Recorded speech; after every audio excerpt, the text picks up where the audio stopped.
이런 이혼 프로그램을 보면서 야, 우리가 낫다. 정말 저 데이터에 반영이 된 게 아닌가. 사람들이 언제 공동체 의식이 강해지냐. 공공의 적이 있을 때. 바람 문화가 이제 그 유럽에서 로맨스란 이름으로 많이 나타났죠. 우리나라 문학에선 기생하고 그렇게 살아가는 했으니까. 기독교 사회는 기독교 윤리가 일부 일처제니까 이혼이라는 게 생길 수밖에 그렇죠. 없죠. 폭력이나 뭐 욕설 막 이렇게 싸우기도 하고 또 시부모랑의 갈등이 또 부부 갈등. 또는 어디는 막 술을 너무 마시. 반사회성 인격장애 유병률이 확 올라간단 말이에요. 그게 유전은 아니잖아요. 알코올 유전 아닌데 중독 유전이에요. 유전이에요? 알코올 중독도?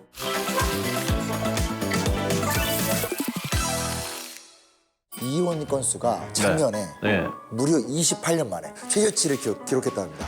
2020년부터 이혼 건수가 무려 5년 연속 하향세다. 물론 이혼 건수가 줄어드는데 가장 큰 원인은 일단 결혼 건수가 줄었으니까. 결혼을 해야 이혼을 하는데 결혼 자체를 안 하니까. 모수 자체가 줄어버렸구나. 네, 흥미로운 분석이 나왔는데 미국 경제지죠. 월스트리트 저널에서 한국에서 이혼 건수가 줄어든 이유가 수많은 이혼 예능 프로그램 덕분이다 라는 얘기를 했어요. 아무튼 그래서 박민철 변호사님 모셨습니다. 어서 오세요. 고맙습니다. 여러분의 행복을 응원합니다.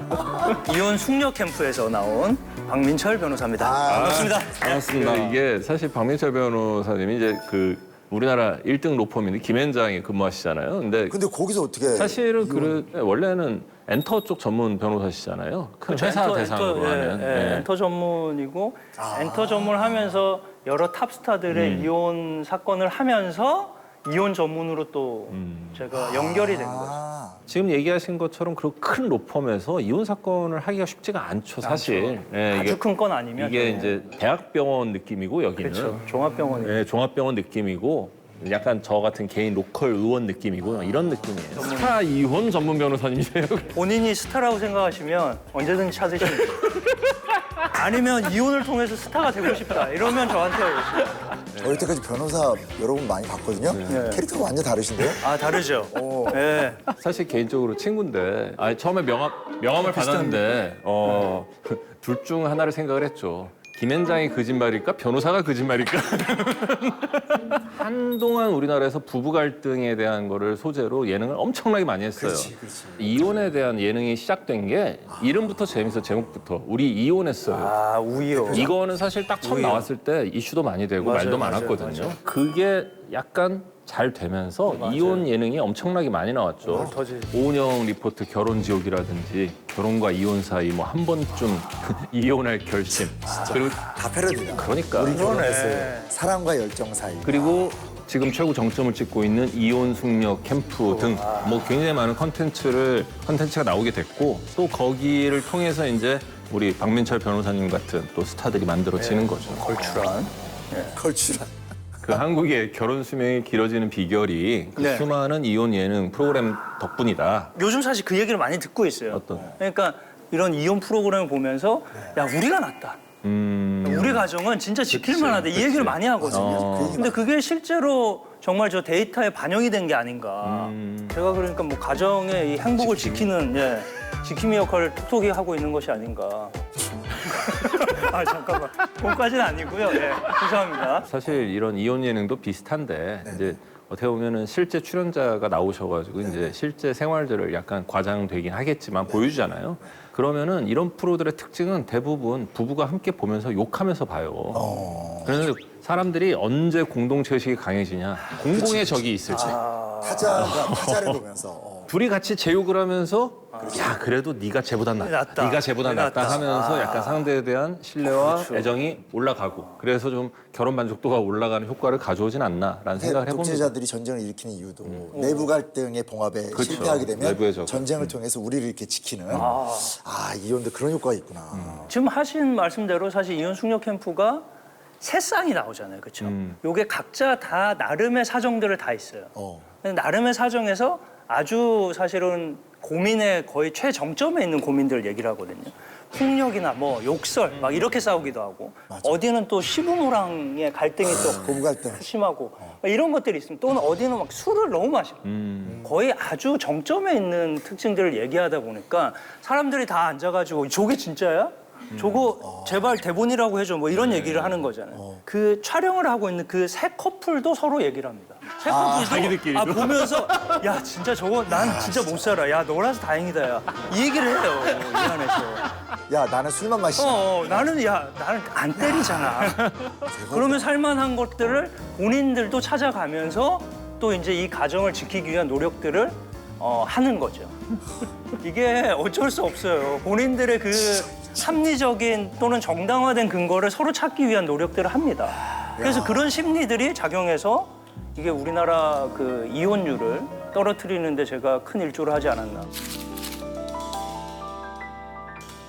어쨌든 이제 사람들이 궁금한 건 이제 사례거든요. 사례. 어떤 사례? 그러니까 변호사님께서 경험했었던 네. 놀라운 사례. 놀라운 사례. 우리 이혼 숙녀 캠프 안에서 뭐 그것도 좋고 혹은 또 이제 실제로 있었던 일도. 매회 갱신을 한다라는 얘기를 많이 하시긴 하시는데 근데 그래도 초반에 그 나왔던 그 투견 부부 이렇게 많이 싸우시던 분이 있어요. 네네네. 예. 거기는 막 실제로 경찰도 많이 출동하고 이래가지고 그게 제일 심각한데 그게 사실 가장 심하긴 심했죠. 그다음 뭐 최근에 또 한 커플은 진짜 그 잔소리를 너무 많이 하시는 거예요. 남편분이 그 되게 유전병이라고 하는 아까 신경섬유종이라는 병을 앓고 있는데 증상이 딱히 그렇게 없을 수도 있나 봐요. 그러니까 남편분은 몰랐던 거야. 몰랐구나. 자기가 결혼할 때도 아, 진짜? 몰랐어. 자기가 그런 병이 있는지. 애들한테 약간 반점이 있는데 그게 유전병. 유전병이었던 거예요. 그래서 애가 뭐 감기로 약간 아프거나 조금 증상이 좀 안 좋거나 또는 발달이 조금 느리거나 이런 게 있으면 그거 탓을 하시는 거예요. 남편 탓. 그걸 계속 하시는 거예요. 그게 시어머니가 그 병이 있으셨던 거예요. 그러니까 이제 아내의 화살이 남편뿐만 아니라 시어머니까지 가는 거예요. 숙주다 막 이러면서 시어머니까지 공격을 하기 그런 시작해요. 단어를 써요? 숙주다. 그런 단어를 실제 쓰셨어요. 어떻게 보면 역고부 갈등이네. 밑에서 치고 올라가는. 그렇죠, 치고 그렇죠. 그런 것들 가장 심했고요. 근데 또 뭐 4명이 같이 이제 엄마 아빠가 있고 엄마 아빠의 아들이 있는데 아들이 이제 무직인 거예요. 엄마 아빠도 무직, 아들도 무직. 근데 들어와 살아. 근데 그 아들이 여자친구를 데리고 와서 동거를 하기 시작했는데 여자친구도 무직. 그러니까 4명이 무직. 아들이 자기 애가 아니에요. 재혼하신 거예요. 근데 그 아들이 얹혀 사는 것도 보기 싫은데 거기에 여자친구까지 와가지고 얹혀 사니까 일은 안 하고 그러니까 그 갈등이 있는 거예요. 아들의 동거인 여자친구랑 아버지랑 그 갈등. 남자친구의 아버지랑. 아버지랑. 생활비는 누가 돼요? 4명 다. 생활비는 그 어머니가 아버님의 유산을 좀 받은 거 가지고 쓰고 있는데 그러니까 이 아저씨도 할 말은 그냥 할 말이 별로 없죠.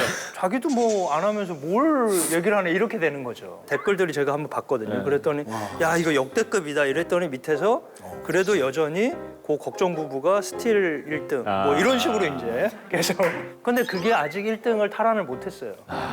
그 밑에 아직 여전히 걱정 부부가 여전히 지금 1위를 유지하고 있어요. 신경섬유종. 탈환을 못했어. 잔소리하네.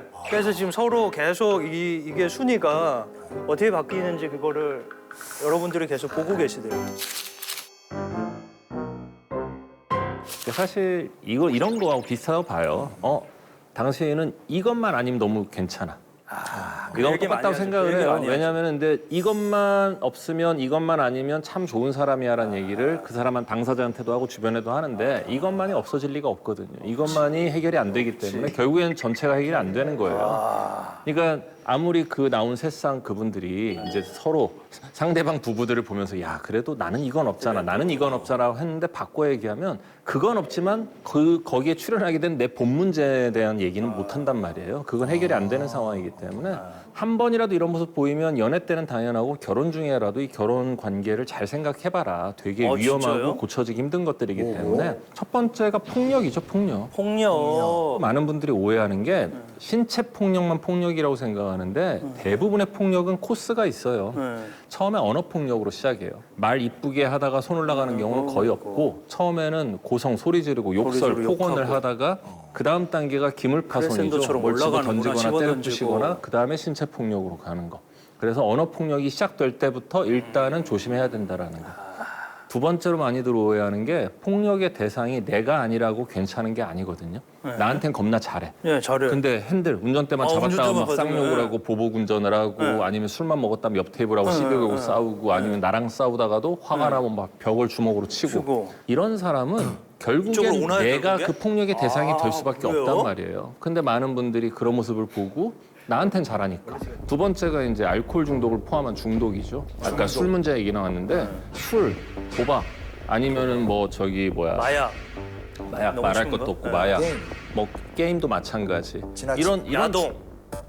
네, 야동도 실제 부부관계에서 문제가 많이 돼요. 중독은 폭력만큼 더 무서운, 폭력보다 더 무서울 수 있는 게 혼자 망가지질 않아요. 중독성 질환은 한 가정을 다 가정을 망가뜨린단 전체를 말이에요. 망가뜨리는구나. 부부 중 한 명이 알코올 중독일 때 그 배우자의 절반 이상이 우울증이나 공황장애 같은 불안장애, 화병을 앓게 되고 제일 불쌍한 건 자녀죠. 부모 중 한 명이라도 알코올 중독일 때 그 아래에 있는 자녀는 꼬맹이 때는 뭐 소아 우울증 아니면 ADHD, 청소년기에는 청소년 우울증 혹은 품행장애, 비행 청소년 얘기하는 거고요.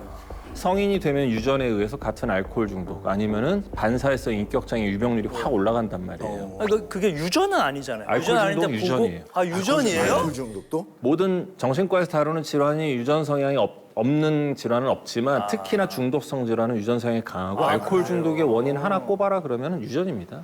진짜? 제일 중요한 거예요. 예. 한국의 이혼 사례의 가장 큰 문제는 사실 술이다. 경제적인 문제. 그렇죠. 경제적인 문제죠. 가장 큰 거. 아, 이건 또 1등이 아니에요? 술은 늘 따라가는 우리의 친구 같은 거. 그냥 반려견 같은 거 있잖아요. 반려견 같은 느낌으로 쭉 같이 따라가는 거고. 머리 아파. 경제력이 탄탄하거나 경제의 문제가 지탱이 될 때는 이혼에 대해서 그렇게까지 고민은 안 해요. 힘들어 죽겠다고 투덜거리거나 화를 낼지언정 근데 이 경제가 깨지는 순간에는 진짜 이혼을 많이 고민을 해요. 그 에로 부부에 역대급 찍은 게 지방에 계신 어떤 회장님 부부였는데 부인이 있어요. 그 여자친구가 1호가 있고 2호가 있고 3호가 있어요. 아, 근데 여자친구 3호가 들어올 때 여자친구 1호, 2호가 본부인을 찾아와서 언니가 좀 말려봐라. 그래가지고 그 사연이 있었어요. 심지어 같은 스포츠 센터를 4명을 다 끊어놔가지고 본부인한테 운동 간다고 그럴 때 쇼핑백 4개를 줘요. 그리고 하나 더 갖고 나머지 3개 애들 갖다 줘. 그러면 본부인이 쇼핑백을 가져와서 1호, 2호, 3호한테 똑같은 선물 나눠주고. 그분이 막 웃으면서 자기도 얘기해요. 안 헤어지는 이유는 딱 경제력이죠. 세 번째가 이제 어떻게 보면 결혼 생활에 가장 치명적이지만 가장 흔한 게 바람이죠, 바람. 바람. 아. 뭐 변호사님 바람 진짜 많이 많죠. 보셨겠지만 바람 진짜 많죠. 정말로 많이 봐요. 사실 이혼을 전문 변호사님들하고는 저희는 거의 뭐 협업 관계인데 갔다 오든가 왔다 가든가 뭐 이런. 근데 옆에 정말 이렇게 사무실이 붙어있고. 결혼이라는 이 계약에 있어서 가장 중요한 전제 조건이 계약의 1번 조건이 피델리티, 정조 의무, 정절 의무인데 배우자 이외에 다른 이성과 스킨십을 하게 성적인 행위를 하지 않겠다는 게 첫 번째인데 그걸 깨트리는 행위란 말이에요. 근데 이것도 마찬가지예요. 한 번 바람핀 사람은 대부분 또 바람필 가능성이 크다는 거예요. 바람 한 번 피고 멈추는 경우는 바람도 유전입니까? 극히 드물거든요. 아니, 그것도 중독인가? 사실은 이제 교과서에는 없는 진짜인가? 얘기지만 네. 이게 바람 피는 사람들이 둘 중 하나예요. 하나는 그런 충동을 조절하는 능력이 떨어지는 떨어진다. 사람들. 네. 이런 거는 유전이죠. 그리고 또 하나는 충동을 조절할 의지조차 없는 사람들. 그러니까 굉장히 어렸을 적부터 잘못된 교육을 받고 잘못된 가치관을 가지고 있는 사람들. 남자가 밖에서 사업 좀 하다 보면 뭐 이럴 수도 그런 얘기 있지라는 많이 얘기를 과거에는 하시던 어른들이 많았는데 맞아. 지금 2025년도에도 그런 가치관을 가진 친구들이 있어요. 그런 친구들은 자기의 행동에 대해서 전혀 죄책감을 못 느끼게 되거든요. 유전 성향이 강해도 그걸 자신의 의지나 노력으로는 고칠 수는 있는 거죠? 그렇죠. 줄 수 있죠. 그리고 제일 중요한 건 폭력이건 중독이건 바람, 외도건 간에 이 세계에는 1+1으로 뭘 하나 달고 다녀요. 같이 뭐냐면 다닌다? 무릎 꿇고 울고 비는 걸 데리고 다녀요. 한 번만 봐달라고. 처음 걸린 사람은 거의 대부분, 두 번째까지는 대부분 다 무릎 꿇고 울고 빌어요. 그리고 각서 쓰죠. 근데 맞아, 근데 그 행위에 아무 의미가 없다는 거예요. 그러니까 그냥 패키지로 따라온 앤지 무릎 꿇고 울고 비는 모습을 보고 그런 걸 당해놓고도 그래도 나를 사랑하네, 그래도 날 선택했네, 오죽하면 저 사람이 무릎까지 꿇을까 그런 의미를 두진 말라는 거죠. 이 행위는 끊임없이 반복될 가능성이 크다라는 거. 우리 관점에서는 그런 경우가 있다고 하더라도 각서 쓰고 다시 봉합해가지고 살 수 있으면 사는 거거든요. 예. 갱생. 예. 그래도 바뀔 수도 있잖아. 이게 법은 약간 노력이 필요하다라고 하거든요, 보면. 큰 문제가 부부간의 관계에 이게 한두 번이 아니고 수없이 반복된 그렇죠, 분들은 그렇죠. 가조화보라고 하면 각서가 이만큼이에요. 각서 이만큼이에요. 아시잖아요. 네, 이만큼이죠. 아무 의미 쓰고 또 쓰고 쓰고 또 쓰고. 예. 책 꺼내가지고 이렇게 쭉 펼치죠. 쭉 각서 책 이래가지고 펼쳐주죠. 큰 의미가 없는 각서라는 큰 의미가 거죠. 없다. 아니 우리 최근에 이런데 네네. 우리나라 이게 역사적으로 봤을 때는 어떤가요? 이혼이. 시대나 문명별로 좀 차이는 있고요. 네. 그러니까 뭐 예를 들면 이제 결혼 제도 자체도 우리나라는 이제 조강지처를 중요시 여기잖아요. 그렇죠. 그러니까 가문 간의 혼인이니까 그 본부인은 그렇죠. 명문가택 규수 대신에 남성 중심 사회니까 사랑은 첩들과 이게 원칙이고 이슬람권 같은 경우는 마음껏 둘 수는 있지만 대우를 똑같이 이분하게. 같이. 그러니까 보석을 사도 똑같이 해줘야 되는 4개씩 6개씩 그리고 이제 사실 이혼 문화는 보통 기독교 문명권에 찾는 게 이제 예수님이 성경에 써 있잖아요. 신약에 보면 이제 그 소위 말하는 이제 신이 둘의 배필을 맺었기 때문에 이거는 이제 풀 수 일부일처. 없다. 그래서 일부일처제를 원칙처럼 이야기하는데 문제는 사람 마음이 그렇지 않잖아요. 그렇죠. 그러니까 이제 바람도 피고 하니까 그래서 사실은 바람 문화가 이제 그 유럽에서 로맨스란 이름으로 많이 나타났죠. 아 유럽에서. 왜냐면 이제 우리나라나 우리는 이제 어차피 피면 안 되는. 아니, 그러니까 첩이 있으니까 첩이 어차피. 있거나 아니면 사실은 우리나라 문학에선 기생하고 그렇게 그러니까 살아. 했으니까. 기생들이 똑똑하고 예쁘고 하니까 주로 사랑을 그쪽에서 풀고 기독교 사회는 기독교 윤리가 일부일처제니까 아, 이혼이라는 게 생길 수밖에 그렇죠. 없어요. 네, 그래서 이혼의 당위성을 만들어야 되니까 바람이 굉장히 이렇게 낭만적으로 낭만, 묘사가 로맨스 이런 걸로 되는 계속 거죠. 그러니까 막 애절한 거 있잖아. 막 단테 아페아 트리체. 사실 이제 다른 사람하고 사귀고 싶은 거지. 그러면서 이제 이혼 제도를 만들 수밖에 없었기 때문에 이혼은 서양에서 발전된 법이다. 근데 그럼에도 불구하고 사람 세상이 이념적으로 되지는 않잖아요. 우리나라는 좀 재밌는 게 이혼을 안 시키려는 나라죠. 그러니까 조선으로만 국한하면 조선에도 이혼 제도는 있습니다. 아 있었어요 이혼이? 법적으로 제도가 있어요. 그래서 첫째, 배우자가 간통했을 경우에 이혼할 수 있다. 이게 남녀 공이 아니면 공이요? 남녀 양쪽 다. 아 진짜? 두 번째는 이제 구타가 심할 경우에도 이혼의 사유가 돼요. 똑같네. 바람, 폭력. 똑같죠. 그래서 거의 우리가 생각하는 거랑 사유와 기준은 똑같아요. 근데 문제는 뭐냐? 여자가 예를 들어서 뭐 이렇게 막 긁었어요. 막 열받으니까. 이거 이혼 사유가 돼.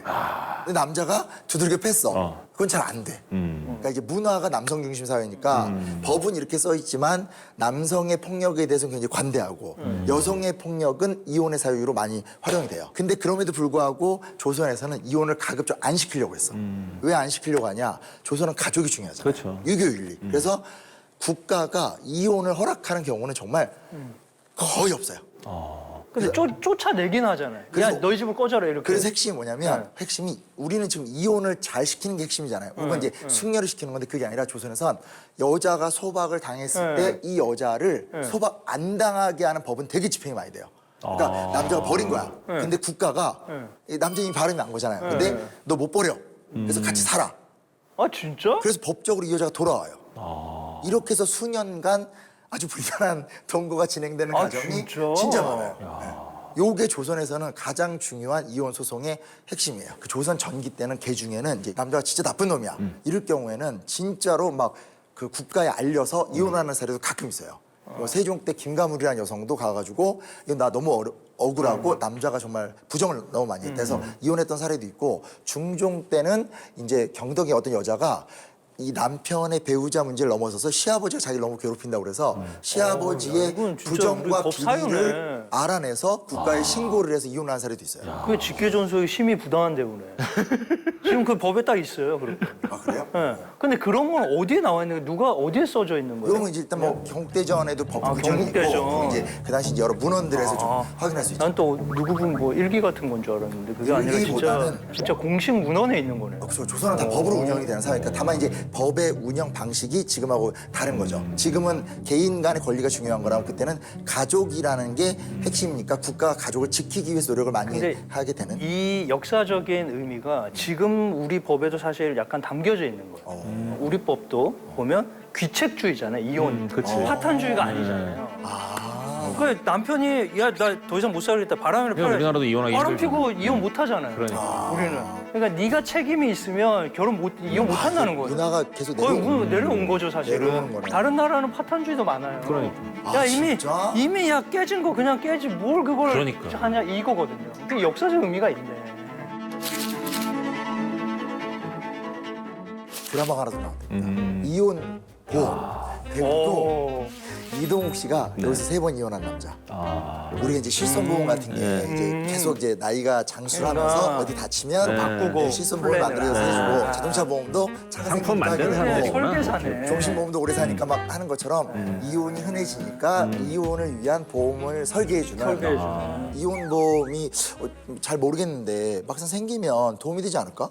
도움이 될 것 같은데요? 그럼. 좀 유용할 것 같은데요? 네. 교통사고랑 비슷하잖아요. 교통사고 당하면 그러니까. 여러 가지 보장이 필요한 그쵸. 부분이 있고 그러니까. 변호사 도움을 받아야 되기도 하고. 그치. 그러니까 이혼 보험 안에도 여러 가지 비용, 그러니까 재산 분할, 양육비, 이 위자료 이런 거 다 돈이란 말이에요. 그러니까 보험의 보장을 받고 변호사 도움을 받아가지고 어떻게 처리할지까지 포함하면 이거는 괜찮은 상품이죠.